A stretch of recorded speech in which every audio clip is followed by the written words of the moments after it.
مرحبا بكم. لا تنسوا الاشتراك في القناة وتفعيل الجرس ليصلكم كل جديد. ملعب مولاي الحسن الجديد بالرباط مشروع ضخم يغير خريطة الملاعب في المغرب. ملعب جديد في الرباط بدون مضمار لألعاب القوى وبتصميم عصري ينافس أكبر الملاعب. كيف سيكون شكل ملعب مولاي الحسن بعد انتهاء الأشغال؟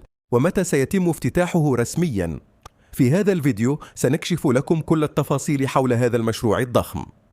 أشغال بناء ملعب مولاي الحسن الجديد تتواصل بوتيرة سريعة، حيث تم إنجاز العديد من الأعمال الخاصة بأساسات الملعب. هذا المشروع يمثل نقلة نوعية في تصميم الملاعب المغربية، حيث سيكون بدون مضمار لألعاب القوى، ما يجعله مخصصا بالكامل لمباريات كرة القدم مثل الملاعب العالمية الكبرى.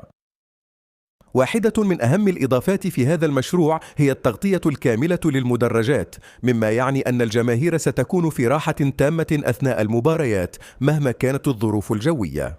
هذا يجعل الملعب أكثر استعدادا لاستضافة المباريات الكبرى سواء على المستوى المحلي أو الدولي.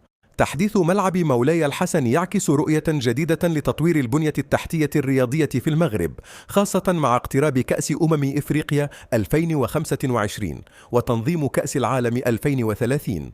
هذا الملعب قد يكون جزءا من خطة المغرب لاستضافة أحداث كروية كبرى في المستقبل.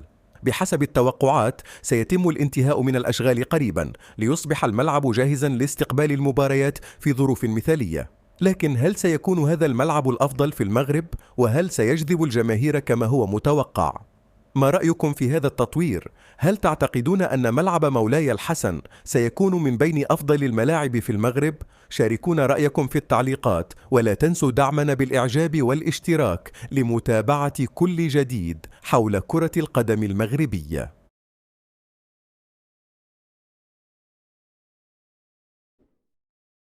مرحبا بكم. لا تنسوا الاشتراك في القناة وتفعيل الجرس ليصلكم كل جديد.